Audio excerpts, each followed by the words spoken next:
Ready, Tia?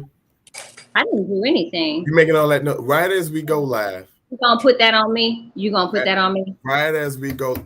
What's up, y'all? Oh my You God. gonna put your ridiculousness on me? Oh my God. What's up, good people? You know what? I don't need to be here. What's up, y'all? Welcome back. Okay, so I I told guess y'all I was gonna be back. Y'all see where I'm at, right? I guess we kind of lied last week and said Tia wasn't coming back. Well, no, we did say she was going. No. Oh, you might have lied. I told the truth. So welcome back, y'all. Y'all, guess what, people? As you can see, we got a good one today. We got our first guestesses of the year. We got a good one. I always be like, we got a special guest. No, these two special for real. I like these two. Say, hey, Tia, can I say something? Nope. What Because we I know talking what about you're gonna today? say. Don't you know? Remember, we discussed. See, y'all, he don't never follow instructions. Hey, Tia, what You we talking about asking today? the wrong one. Okay, you know what? You're right. Hey, So introduce our wonderful guest first before you just throw them in the fire. getting the fine. All right, we'll do that.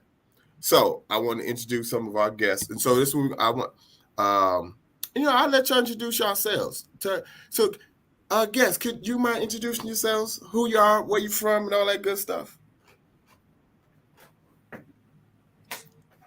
Don't everybody talk at once. I'm sure. I'm from Dallas, Texas. I'm a junior at Cornell. I'm a B&B major with a minor in sociology, and I'm the president of Gente, which is a Latina organization on campus. What's your name? My name is Shirley. I just said at the beginning. I don't know that we caught that part at the beginning. I thought I missed that one, but Great. hi, Shirley. It's all in your head. Hey. I'm Zoe. Sorry, I just gave a tour, so my voice is kind of silly right now. But I'm Zoe. I'm also from Dallas, Texas. I'm double majoring in philosophy and art history with a minor in gender studies. Yes. Well, welcome to the show, good people. So now, can I ask now, Tia? Now you can ask the question. Hey, Shirley and Zoe, what are we talking about today? So today, we are guests on the Power Hour guest show to talk about Hispanic Heritage Month and just kind of the history behind Hispanic Heritage Month and also different identities between Latinos, Hispanic people, Chicanos, Mexican American, and all that type of stuff. Woohoo! Yes. It's been a minute since we've had somebody else come on and talk about. At least 2 years. What? I think it's been 2 years. So we appreciate y'all coming on as our wonderful students said. We were talking about Hispanic Heritage Month and a couple other things. Just like every other month that whether it's Black History Month or if it's Pride Month or Native American History Month, we want to make sure we celebrate. We want to celebrate our people. Celebrate the folks that not even just folks that go to school here, but folks that watch us, that listen. And so yeah, it's all about celebration today. We're gonna talk about some good stuff. So Tia, were you about to say something? Well, celebration and acknowledgement. Come on now. And observance and recognition. Because I just talked about yesterday celebration and how sometimes we get caught up in the term celebration when we are talking about certain observances, and it's not even necessarily just a celebration, but it's recognition of a people's, right? It is recognition of just a variety of things. So it's not always about celebration, because when we're talking about history and owning history, right, some of that ain't celebration. Some of that is owning and recognizing and observing. So we will also be covering some of those. We won't. These lovely ladies. So yeah, I'm about to sit back on this one. So we talk about Hispanic Heritage Month. If y'all give us a little bit of history about it, where to come from, how to get started, when is it? Like, give us a little background on the month. So Hispanic Heritage Month is September 15th through October 15th. So it's currently Hispanic Heritage Month. And essentially it started off as a Hispanic Heritage Week in 1968. And then I believe it was President Ronald Reagan that enacted it to be a whole month in 1988. So that's how we ended up with the September to October deadline. And it had been like celebrated before. People had already been kind of celebrating that, but it wasn't actually placed as a holiday in the whole U.S. until then. Now, Shirley, would you please touch on, if you know, and if not, I can jump in too, because a lot of people are like, well, it's such a weird time that why is it during that time? Could you please touch on why it is celebrated from October 15th to September 15th? I actually do not remember. Zoe, do you happen to remember why? I do not remember, but my guess from my Mexican bias, because I am Mexican, so I'm very biased towards like my knowledge being like, I'm assuming maybe because Mexican Independence Day is September 16th. So I'm assuming it might be because they wanted it to start off there. So actually it does. So it is that way. And I wanted y'all to highlight that, and that's okay, you know, if you didn't know, but there are 5 countries that celebrate their independence in between that time, starting off with September 15th. And so there are 5 Hispanic or Latin countries that celebrate their independence during that span of time, that it started off as the week, and then when it got expanded to the month, then, you know, the cutoff is October 15th for that. So if y'all want to know what countries, people look them up. That makes sense, because I remember on the 15th, I forget what country, but some of my friends were posting like Independence Day posts about it. And I was like, wow. Salvador. It was Salvador. Right? Yeah, I think it is. Here it goes. I pulled it up. Costa Rica, El Salvador, Guatemala, Honduras, and Nicaragua were all September 15th. Okay, yeah. And Mexico came in on the 16th and Chile on the 18th. And then I think there are some more in there as it has expanded. But yeah. Yeah. Wow, that's very interesting. Yeah. Because I was like, oh wow, ours is tomorrow. I'm gonna be honest with you. I never knew why it was always started on the 15th. It kind, to be honest, it kind of bothered me. Like, why it's starting in the middle of the month? I don't, because I like, for me, this is me. I like symmetry. Yeah. I'm like, that's not symmetry to me, but it makes. I definitely get that, but it's nice too, because then I just go ahead in my head. I consider all of September and October Hispanic Heritage Month. I'll tell my friends like, wow, you're not going to open the door for me on Hispanic Heritage Month. I'm be honest. I love it. I had to do the same thing. No, exactly. We got 2 months. Come on, sometimes I'll be like, wow, like it's post Hispanic Heritage Month and you're doing this. Yeah. It'll be fun. Oh, and add to that list, my favorite country, Belize, gained their independence on September 21st.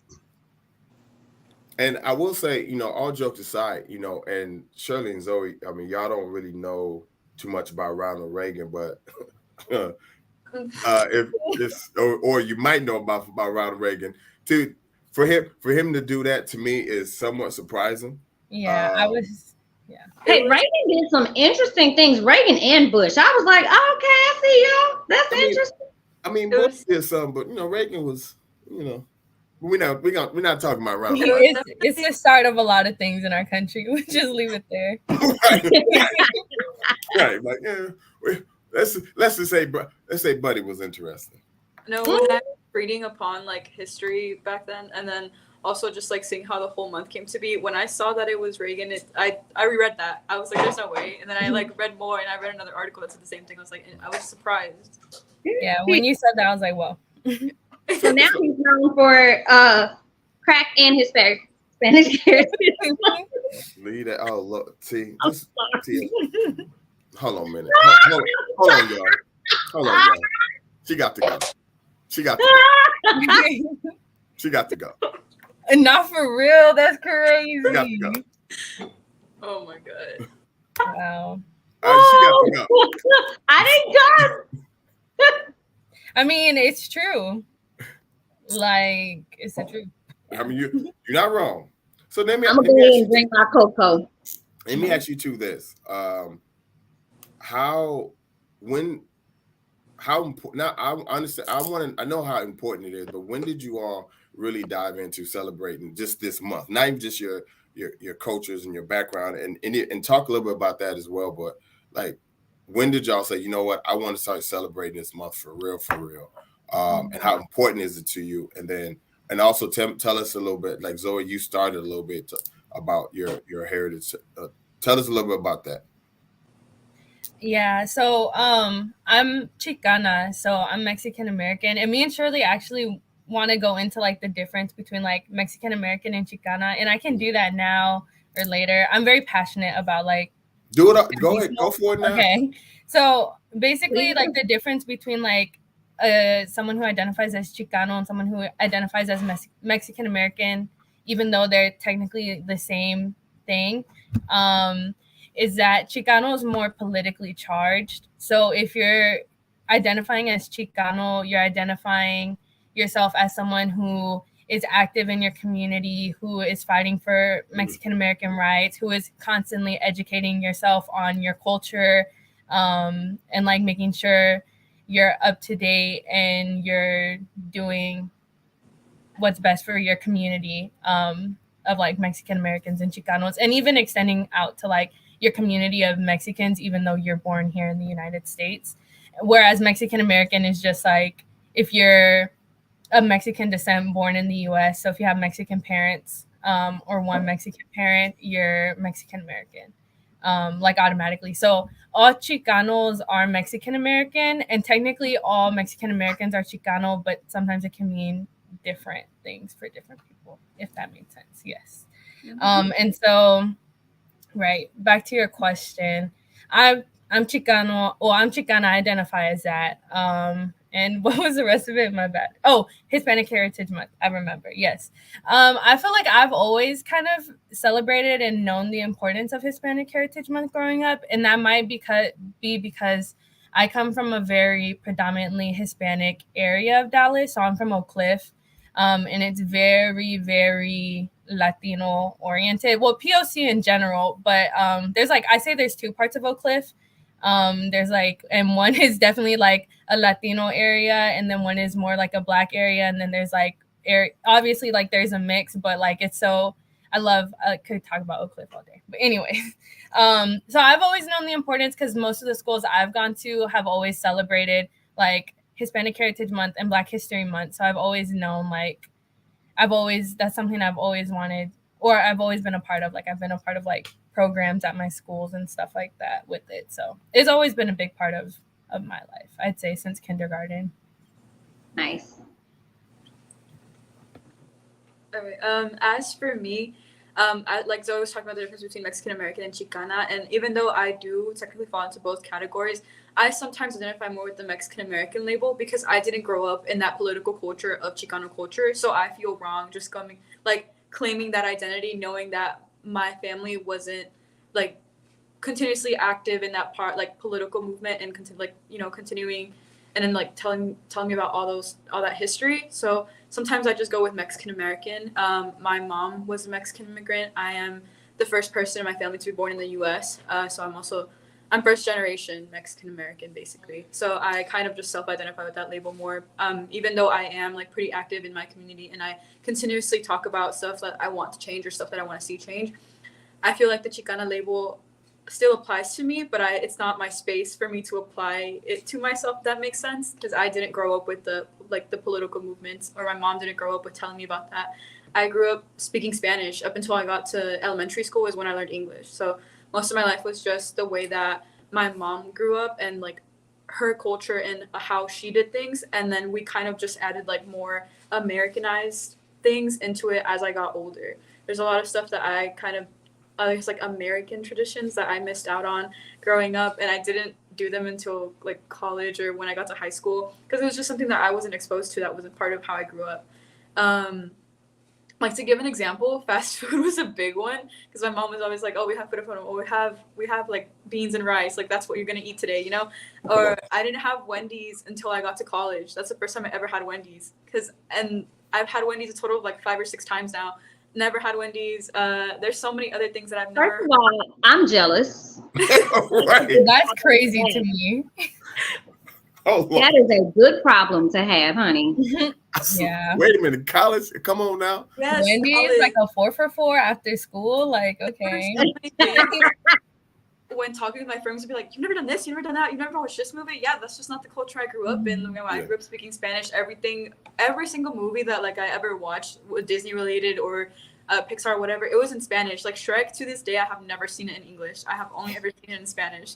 There's so many things that I've just like have still like not done that I want to do. But yeah, that's kind of why I feel more comfortable with me saying I'm Mexican American, because I don't want to step into a space that's more politically charged and self-identify, because there's so much history behind it, and there's so many other factors that I don't want. Like, if I'm called Chicana, I'm Chicana, that's fine, but I don't want to put that label on myself when some other people who are pretty active, and this was like a big stage in their life, have gone through so much more than I have, if that makes sense. And see, No, go for it. I was gonna say that's really dope. That's a really dope way to look at it.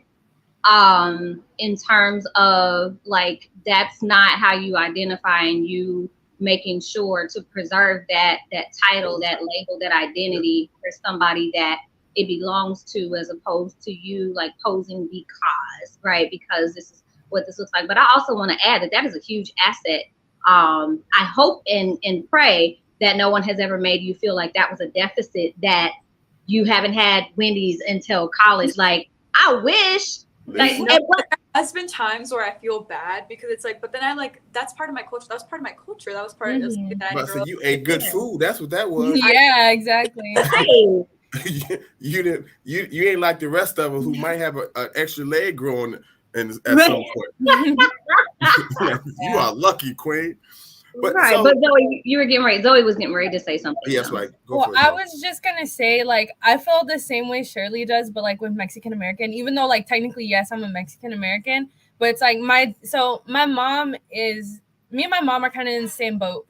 Her dad was born in Mexico. My dad was born in Mexico, but her mom is Chicana and my mom is Chicana. So it's like, so my dad was born in Mexico, but it's funny because everything Chicano I know comes from my dad, even though technically he's Mexican. But that's because he came so young. So he hung out with a lot of like Chicanos, and he's the one who showed me. Whereas my mom, it's crazy because there's like, even within the community, there's a prejudice against Chicanos. So like Mexicans will like be prejudiced against Chicanos because they aren't Mexican enough, or they're like thugs, or like they're like ghetto or something. So Mexican Americans are the thugs, you say, or the Chicanos? Well, Chicanos. Okay. That's very much like the argument that I hear about Africans and Black Americans. Yeah, my boyfriend was telling me about that, and I was like, wow. Yo. Yeah. I was like, that's crazy, because that's just like us. And it's funny because my mom has always been like, not to put her on blast, but she's always been told like, you're not Chicana, you're Mexican American, don't call yourself Chicana. Like, she had to hide her, like, she had to like change her accent, like from like speaking with a Chicana accent to like a non-Chicano accent. I don't know. And so it's like my whole life, I don't think Shirley, I think, in my opinion, and obviously it's whatever you're comfortable with, but in my opinion, it's never too late, or like you can start identifying as Chicano at any point of your life, because I didn't identify as Chicana until I believe like my sophomore year of high school, because that's when I started learning more about it. Because nothing on my mom, I get like she was like, there was like prejudice against her, so she felt forced to change. So she never really passed that knowledge of being Chicano down to like me or my sister. It was really, we heard it from my dad, but we didn't know it was like a whole thing. We just knew like, oh, like lowriders and brown berets and Right. like Lil Rob, but like we didn't know it was an actual like culture and like politically charged until I was like a sophomore and started learning more about it. And then I was like, wow, like I'm Chicana or whatever. So like I don't ever think it's like really too late to like get into that, especially with the like prejudice that is there. Like even like my grandma, like she sometimes when I was little, she didn't buy me or my sister Christmas gifts because we were Chicanos, because my mom was like born in the US. And like all my other Mexican born cousins got presents and not Got the us. good stuff. Yeah. I just what's funny to me, not necessarily funny, but what I didn't know, because I've heard both terms before, and heard definitions of both terms. I didn't know that there was a political tie to it, right? To being like I knew the difference of being Mexican American or Mexican born and so on and so on, but having that political tie or having that activist tie, I should say, tied to it, I didn't know that was such a huge piece of it, right? Yeah, because of course. I was about to say that part I did know. I didn't know that, because I've heard you heard the Chicano movement, but I didn't realize that was a big piece of the identity. It kind of stemmed from the whole topic of race, because they would be like, oh, well, you're not white. So they're like, okay, well, if we're not black, then what are we if we're not white? And then that's where the whole like term was coined Chicano. And it's a mixture. I think it was a mixture of the word Mexicano, if I'm correct. I can't remember. It was where it started from. It was a lot of like people trying to put them into a space that they, or like a box that didn't really exist for them yet. And now like we have the Hispanic/Latino category on like the census. And I think that I forgot what year that was enacted. Like the term Hispanic and Latino and Chicano had been used for a while. It was, I think, 1977 where the census actually included Hispanic/Latino, and that's the whole. Yeah. I know the term Chicano and Chicana came out of the civil rights movement. Yep. And that's why I identify as Chicano, not only to like show like my identity and also like my political view and like side of it, but also because Latino and Hispanic are still very much colonized terms, whereas Chicano is a term that we created, like the people made it, like, and so it's I feel more connected to it, and it's more important to me. As I'm more comfortable saying I'm Chicana than saying I'm Latina, because like just where they come from. Yeah. It speaks directly to your heritage, speaks directly to who you are. That makes sense. And Zoe, I know earlier you were like, it's never too late to claim that label, and I definitely agree. I feel like when I was younger, because I really didn't understand where that came from, and then as I got older, I was like, oh, I feel wrong like coming into a space that I wasn't really a part of when I was younger. But I feel like, I mean, people call me Chicana, and I own that label either way. It's not something I like that label. But I also feel like I still have more progress to go to actually want to like completely feel comfortable with owning that label, because I feel like I haven't done enough yet. Even though I've done like a substantial amount, and you've done a lot. Yeah. And you know what? I get that. And to speak to that, Shirley, I can understand that, because and of course, as y'all know, like both my parents are born in West Africa, right? So my mom is Sierra Leone, my mom is Liberian, my dad's Sierra Leonean. So as a kid, I will say it's a little bit different. As a kid, I wanted to get away from being the African kid. Like, nah, I'm not African. I hated it. You would have never seen me wear this shirt as a kid because of just this nonsense, kids doing dumb kid stuff. But then as I got older, I started to lean more into my culture, right? Started to lean more into my heritage, into my West African heritage. So it was a little, I felt like you, Shirley. I felt like, can I really call myself? I mean, but now, of course, I'm significantly older. As I've gotten older, I'm like, oh no, I'm African as all get out. I am Liberian. I am Sierra Leone. And so to that is for me, it was just being able to fully understand my culture, right? Being able to, now there isn't a political piece to it for us, but there is, but just fully understanding my culture, fully understanding the language ish, the food, the how we function, how we talk to one another. So I commend you for even just saying, you know what, I want to continue to do more, because most folks they'll find out something like, oh yeah, I'm Irish. Bro, you are 1%. You got You just took that DNA test. right, you got 0.7% Right. Irish in you. Right. That I is got Cherokee in me. right. Boom.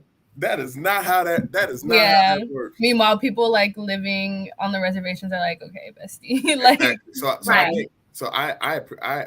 I personally, and I really commend you for that, for wanting to do that, because most people don't, right? Most people don't, because you're truly thinking about it as embodying who you are, right? And that's super dope. So Zoe, you know, so you talked a little bit about, and this question for both of y'all. You talked a little bit about the colonization of like Hispanic and Latinx, and of course there's a huge debate with, do you say Latino, do you say Latina, Latinx, yeah. like could Or y'all, even the difference between Hispanic and Latin. right, could y'all talk about that debate, that those differences? Could y'all dive into that a little bit?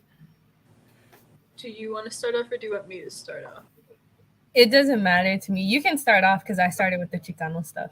Okay, so Y'all are so similar to one another. Me and Tia, I'm like, get out of the way, I got this. the biggest difference is That's just mostly him. Yeah. geography wise. Hispanic refers to Spanish speaking countries and Spanish speaking areas, so that's where the term Hispanic comes in. It includes Spain, Spaniards, because they speak Spanish. Opposed to Latinos or Latine, that one refers to people living in Latin America. So, for example, people in Brazil, they would be Latinos, but they're not Hispanic. They don't speak Spanish, they speak Portuguese. And then Spain, they're Hispanic, but they're not Latinos, they're not part of Latin America. So that's the biggest difference. That's a good point. See, and that's an amazing point, and I definitely didn't think of it that way. I know I saw someone post something on Facebook. A colleague post something on Facebook about being called Hispanic versus being called Latin, in terms of Hispanic is more of a colonized term, and it refers to those who have been colonized by Spain, as opposed to Latin being more of those who are in Latin America, but being more of the liberatory term, as opposed to Hispanic. And so that's why a lot of times I'll say Latin Heritage Month as opposed to Hispanic Heritage Month. Yeah, if I'm going for like, I'd rather, so like for me, like the hierarchy is I prefer Chicano, but then I'll prefer Latina, and then I'll prefer Hispanic, because something about Hispanic, I'm like,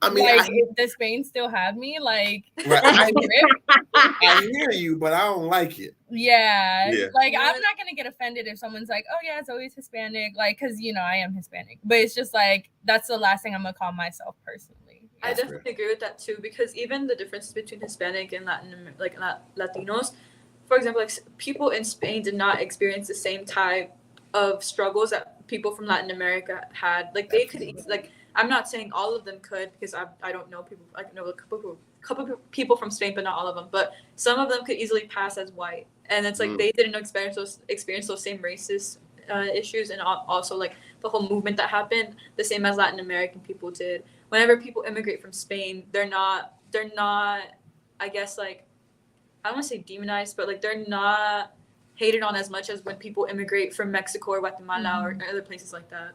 Yeah, especially because like, yeah, you also got to look at like European in general, like they're European, right? Like Spaniards are white, so it's like they do have like that inherent privilege. And when you have someone who's like, oh, I'm studying abroad from Guatemala or whatever, like people are gonna be like, okay, like, did you come on like a help program, or something like that. But like if someone from like Spain comes up, like, oh wow, like how much money do you have to be able to study abroad, and it's just like that prejudice versus like from like someone from Latin America versus like and like then back to one phrase that was said, that's like it's they're colonized terms. people in Latin America don't really use Latino or Hispanic. Yeah. They have like their own terms, just like Mexicano or just whatever it is there. But people don't really use those terms in Latin America. It's mainly just like a US thing to categorize. But it's definitely like needed. Yeah. Yeah, for sure. In like the US. That's also another thing I don't get is when people like in other Latin American countries are like, well, like you're not from that country, you're just American. And it's like, yes, technically, and to you from a different country, that is true. But like America has its own like system that's like, we need those labels. I need to be able to tell people that I'm not XYZ, that I'm Mexican. You know what I mean? So it's like, in the context I live in, yes, I am Mexican, you know? So it's like, I mean, and also, you know, having those labels, right? And it's not even just about labels. It's about, I want to make sure you don't lump us all in together, right? Because that's unfortunate. That's what happens a lot here in this country. You're from Latin America, okay? So then all y'all do the same thing. Y'all eat the same food. Or because you're Hispanic, you're Mexican. Right. yeah. And everything You know is up. And do you know the size of Mexico as opposed to, you know, all of Central and South America? No? Okay. Right, you know what I'm saying? It's just like, you know, to me, it's a way of for lack of a better word, disrespecting folks in their heritage, right? Because it's like, no, and it's not saying that you as two Mexican American women wanting to, I don't want to be like them, but like, no, it's not that I don't want to be like them. I just want to make sure you understand we're different. We have unique problems. Yeah. Like unique problems, unique experiences coming from different countries. Yeah. Absolutely. Right. I mean, and that's so, I mean, and I'm doing this because I'm tying this into other conversations, so not to take away from this conversation, but even when people going back to, so like Africa, right? It's like Africa is a whole continent, first of all. Oh my God, people think it's a country all the time. Like a whole continent of and so incredibly different in the various areas. And there are some countries in Africa that don't even claim to be African, which is like never mind. But so once again, listen. Are very, very, very different. But when people think of African people, they lump them all together and have this idea of West African people most of the time, or Egyptians, which some of them don't even consider themselves African. So when it comes to Latin America and Central America, even like people not understanding, there's a huge difference in how people move in those different countries. Like you said, the cultures are different. Just there's so much, like even talking about Belize, right? Belize is the only English speaking country, like fully English speaking country in Central America, or Central and South America, which has its own just totally different culture than even Guatemala. And it's crazy to me because like relating it back to like the same, just like Africa, like Latin America is the same, where like even within the countries, there are different cultures. Like I know specifically for Africa, like the countries in Africa did not divide themselves like that. Like they didn't do that themselves. Like they was put on them. And so it's like the cultures are all like cut up. For the people in the back, the balcony, and the overflow. Yeah. So Listen. it's like there's cultures that are split across like borderlines, and that's the same thing for Latino America. It's like even within Mexico, like not all Mexicans are the same. Yeah. Like I'm like Michoacana, like that's where my dad is from. If someone's saying like, oh, what state, I'm not gonna say my mom's state, no shade, but I'm gonna say Michoacan. Like, anyways, and that's so his shade. She said. Yeah. Nothing wrong with them. I just know more about Michoacan than I do about Guanajuato. Anyways, Shirley's Guanajuato. Shirley's from where my mom's from. Guanajuato. So even though adding on to that, like, even though me and Zoe, like, I want to add a disclaimer first. Me and Zoe keep talking about Mexico, but that's only because we are Mexican. Yeah. The term overall applies to anybody from Latin America, and that does happen a lot, where people are like, oh, you say you're Latin American, like, oh, you have to be Mexican, even though they're not the same thing. There are I have some friends that are Salvadorian or Puerto Rican. They're like, oh yeah, I'm Latina, and they're like, oh, you're Mexican. and they like it's just a lot. But it's just so annoying. Even with like me and Zoe both having family in like Mexico, some of our traditions are different because they're from different regions and the dialect is so different. So there'll be words that maybe one or two of us say, but then we're like, what is that? We don't know what that is because we didn't grow up with saying that word. So I don't know if you guys have interacted with Pasta Puerto Rico, but I speak Spanish, they speak Spanish. But when they speak Spanish to me, sometimes they say words that I have never heard in that context. So that's also a big difference in between that when we're talking about differences. The Spanish is different. It's never the same. It's not the same words.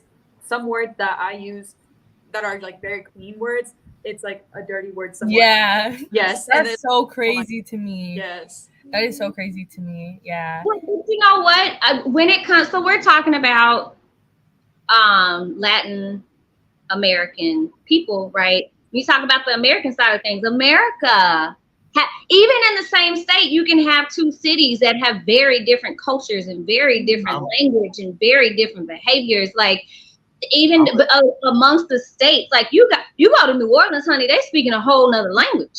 I'm gonna tell you, New Orleans. I feel like I'm in a different country. I'm gonna talk about y'all state, Texas, Dallas, and Houston. Different to me. So different. San Antonio, not the that same. should be Latin America. Like, it is not the same. So First of all, Texas is a country by itself.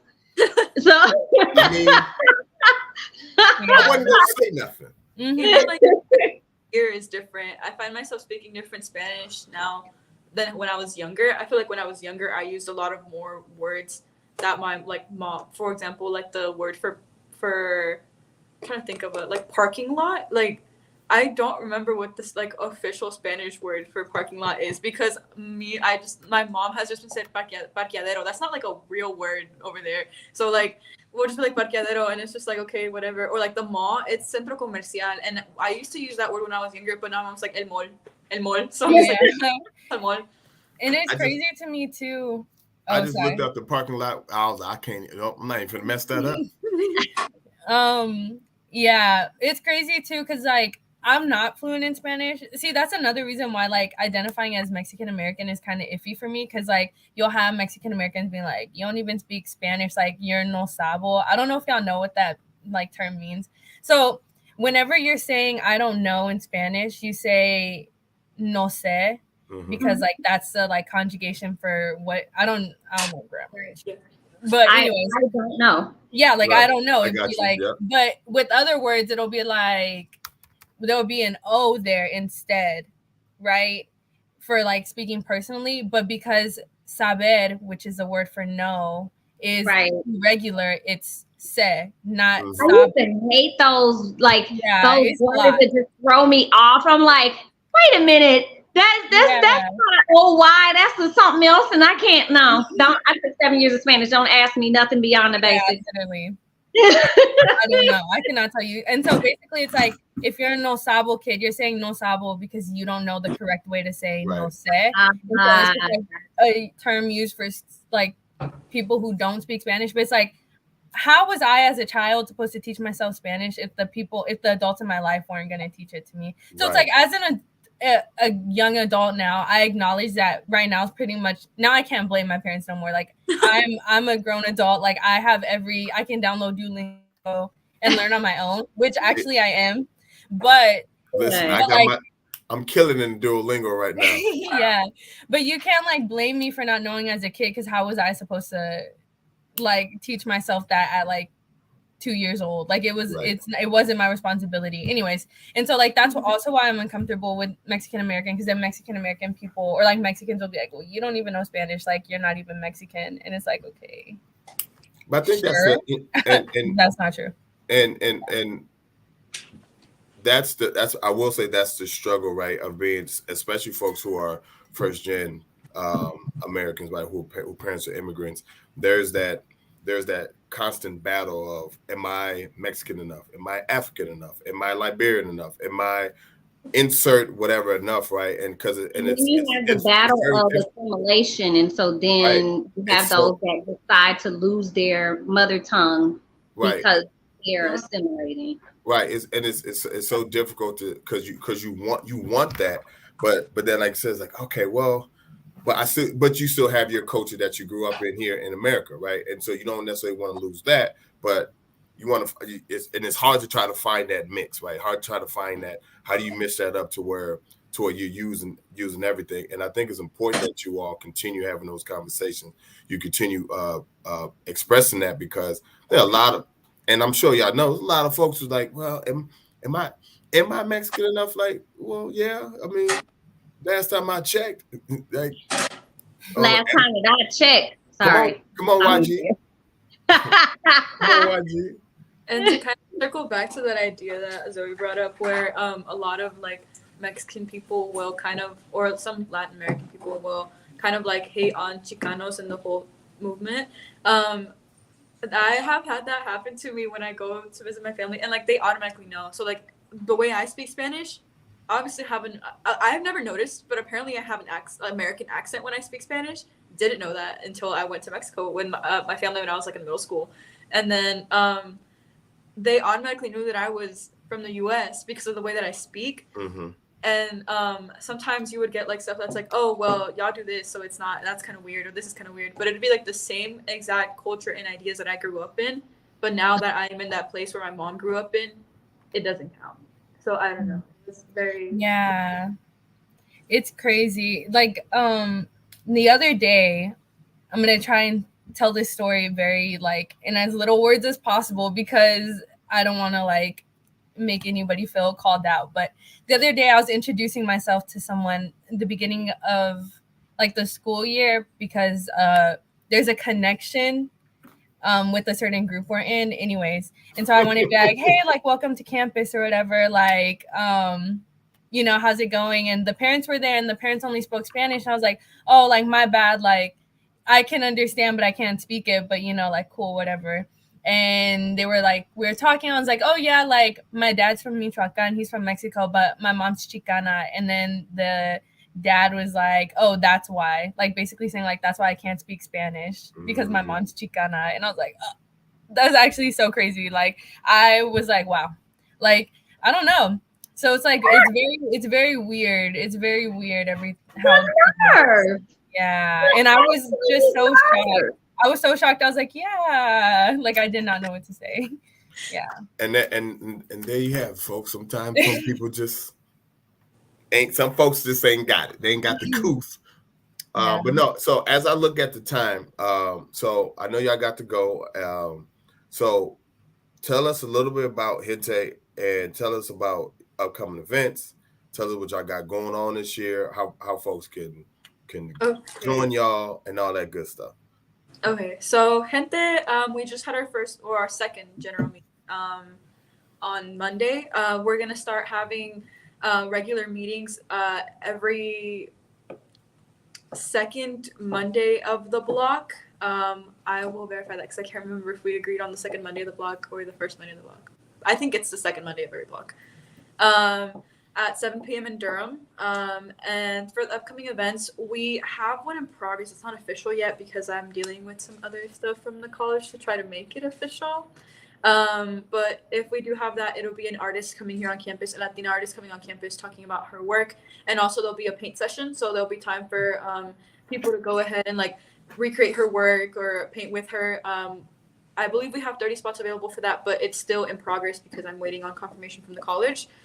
So the sign-ups will be up for that later. And then other than that, we will have a Dia de los Muertos event in November. We had one last year. Hopefully we can plan everything successfully this year. And we have the Baco and Gente trip coming up during block break, hopefully. Cross my fingers, hopefully. But that one, I believe we're full for that one. And just overall, just over the next semester and as time goes by, we just kind of want to educate more on just Latino culture overall and like invite people to ask questions, even if the questions make us uncomfortable. I feel like my freshman year, because I came from an area where everybody looked like me, everybody was like me. If I went into a store, there was obviously I feel more comfortable speaking Spanish sometimes when I'm back home. So when I would go into a store, there's somebody who speaks Spanish, speaks my language. So when I got here, it was a big culture shock that I felt like the only one, and I like was very reserved and everything, and I feel like I was on like on attack mode. Like if anything happens, I had to be alert. I was always just like making sure I was okay. And anything that like was said from people who were just not ignorant by choice, but ignorant because they just weren't exposed to different cultures, I was like, I automatically was like, oh my God, they're not good people. They're this or that. And I kind of reserved myself.